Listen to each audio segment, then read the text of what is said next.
For some young people, the decision to study in fields such as engineering is a calculated one driven by passion and the hopes that it will lead to employment. Some VIT students say they chose their courses because technical skills are more likely to open doors for them and broaden their horizon.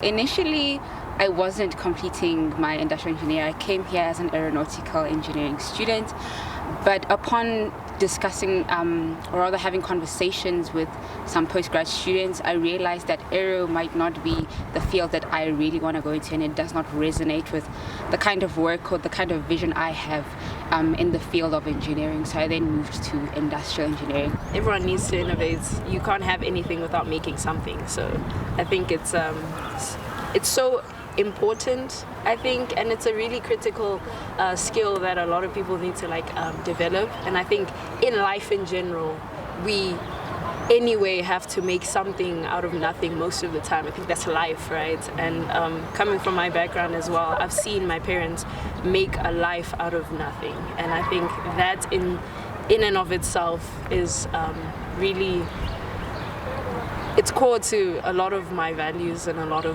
what I stand for as a person. I was always interested as a kid in actual things that related to engineering. I grew up watching a lot of superhero movies that have focused a lot on creation, and I always thought it would be so nice to make it. I had little projects as a kid that I would make. But then biomed, I was also interested in the anatomy and physiology of a person. And I remember one specific day, last year in Matric, we went to this convention when they were telling us what career field we should be going into. I said medicine, but then when I told them that my main focus is to do problem solving and figuring out why things work the way they work, they're like, you're better off in engineering. But I still wanted the aspects of medicine in that.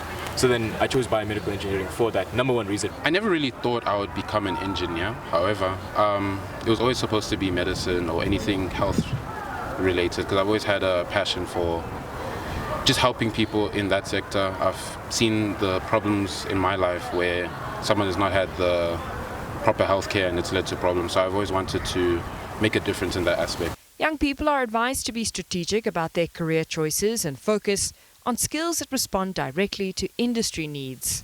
We've looked at high unemployment rate in South Africa. So we always encourage our students to make sure that they align themselves or they choose their career. And we call them career of the future, or we call them, again, future-proof career. Why is it important? When you look at the unemployment rate, it's not a question of that youth, they don't have jobs, or there is really limited jobs as we are seeing it. And I'm saying that with respect. The challenge with that is what the industries is looking for. Do we have that in South Africa? As the youth unemployment crisis deepens, some experts argue that the solution may lie in reviving trade skills and technical training. Founder of the Pan-African Institute for Evidence, Dr. Padile Hodla, says South Africa's education system is producing qualifications that do not match the needs of the labour market. He believes it was a major policy mistake to weaken technical and vocational institutions in favour of a university-focused education model. I remember very distinctly that the German model was being punted, or at least advocated for, and there was a bit of a pushback against that.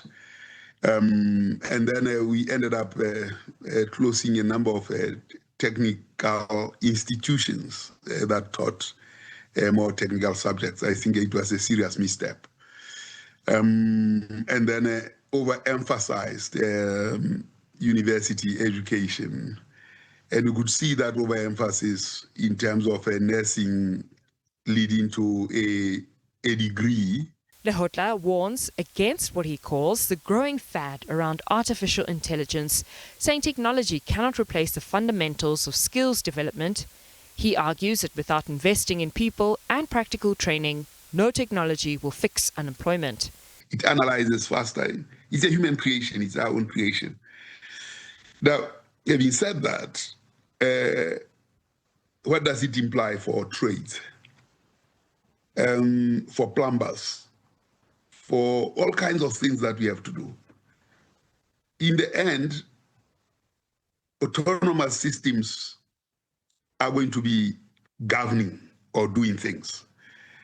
And our investments, therefore, have to be in understanding how to create autonomous systems. And you can't create it when you don't actually know how to make it mimic you as a person who solves a problem. Experts say trade and technical skills may offer a more realistic pathway into work in an economy where jobs remain scarce. Nosipho, Radebe, SABC News, Johannesburg.